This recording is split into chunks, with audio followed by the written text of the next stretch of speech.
मित्रों, आज के इस वीडियो में हम आपको रावण द्वारा रचित ऐसे महान शास्त्रों के बारे में बताएंगे जिनके बारे में हिंदू भी बहुत कम जानते हैं। दोस्तों, रावण के द्वारा रचे गए ये शास्त्र आप पढ़ेंगे तो आप भी महापंडित बन जाएंगे। आइए जानते हैं इन शास्त्रों के बारे में। ब्रह्मा जी के पुत्र पुलस्त्य ऋषि हुए।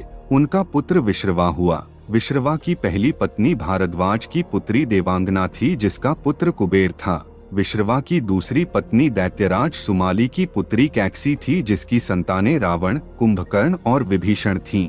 जैन शास्त्रों में रावण को प्रतिनारायण माना गया है। जैन धर्म के 64 शलाका पुरुषों में रावण की गिनती की जाती है। आयुर्वेद, तंत्र और ज्योतिष का ज्ञाता रावण अपने युग का प्रकांड पंडित ही नहीं, वैज्ञानिक भी था। आयुर्वेद, तंत्र और ज्योतिष के क्षेत्र में उसका योगदान महत्वपूर्ण है।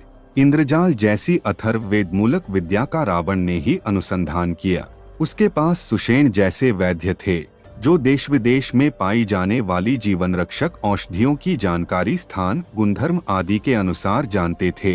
रावण की आज्ञा से ही सुषेण वैद्य ने मूर्छित लक्ष्मण की जान बचाई थी। रावण के बारे में वाल्मीकि रामायण के अलावा पद्म पुराण, श्रीमद्भागवत पुराण, कूर्म पुराण, महाभारत, आनंद रामायण, दशावतार चरित आदि हिंदू ग्रंथों के अलावा जैन ग्रंथों में भी उल्लेख मिलता है। शिव का परम भक्त, यम और सूर्य तक को अपना प्रताप झेलने के लिए विवश कर देने वाला प्रकांड विद्वान रावण एक कुशल राजनीतिज्ञ, सेनापति और वास्तुकला का मर्मज्ञ होने के साथ साथ बहुविद्याओं का जानकार था।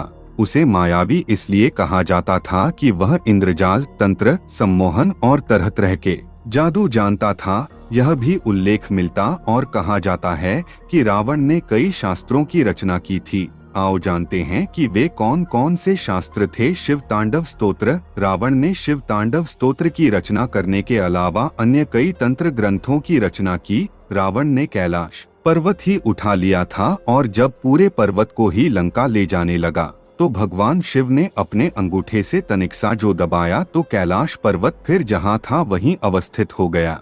इससे रावण का हाथ दब गया और वह क्षमा करते हुए कहने लगा, शंकर शंकर अर्थात क्षमा करिए और स्तुति करने लग गया।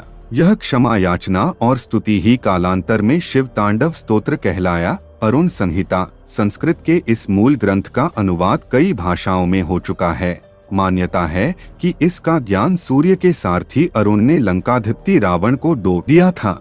यह ग्रंथ जन्म कुंडली, हस्तरेखा तथा सामुद्रिक शास्त्र का मिश्रण है। रावण संहिता, रावण संहित जहां रावण के संपूर्ण जीवन के बारे में बताती है, वहीं इसमें ज्योतिष की बेहतर जानकारियों का भंडार है। चिकित्सा और तंत्र के क्षेत्र में रावण के ये ग्रंथ चर्चित हैं। 1. 10 शतकात्मक अर्क प्रकाश, 2. 10 पटलात्मक उड्डीश तंत्र, 3. कुमार तंत्र और 4. नाड़ी परीक्षा। रावण के ये चारों ग्रंथ अद्भुत जानकारी से भरे हैं। रावण ने अंगूठे के मूल में चलने वाली धमनी को जीवन नाड़ी बताया है, जो सर्वांग स्थिति व सुख दुख को बताती है। रावण के अनुसार औरतों में वाम हाथ एवं पांव तथा पुरुषों में दक्षिण हाथ एवं पांव की नाड़ियों का परीक्षण करना चाहिए। अन्य ग्रंथ ऐसा कहते हैं कि रावण ने ही अंक प्रकाश, इंद्रजाल, कुमार तंत्र, प्राकृत कामधेनु, प्राकृत लंकेश्वर, ऋग्वेद भाष्य, रावणीयम, नाड़ी परीक्षा आदि पुस्तकों की रचना की थी। इसी प्रकार शिशु स्वास्थ्य योजना का विचारक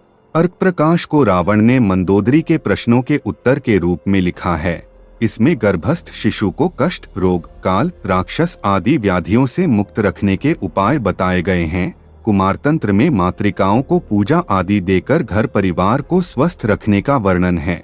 इसमें चेचक, छोटी माता, बड़ी माता जैसी मातृ व्याधियों के लक्षण व बचाव के उपाय बताए गए हैं। रावण पर रचना।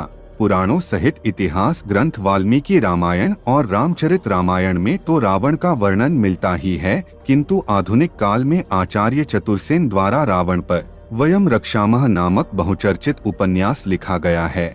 इसके अलावा पंडित मदन मोहन शर्मा शाही द्वारा 3 खंडों में लंकेश्वर नामक उपन्यास भी पठनीय है। दोस्तों, अगर वीडियो पसंद आया हो तो वीडियो को लाइक और हमारे चैनल को सब्सक्राइब अवश्य करना। मिलते हैं आपसे अगली वीडियो में। धन्यवाद।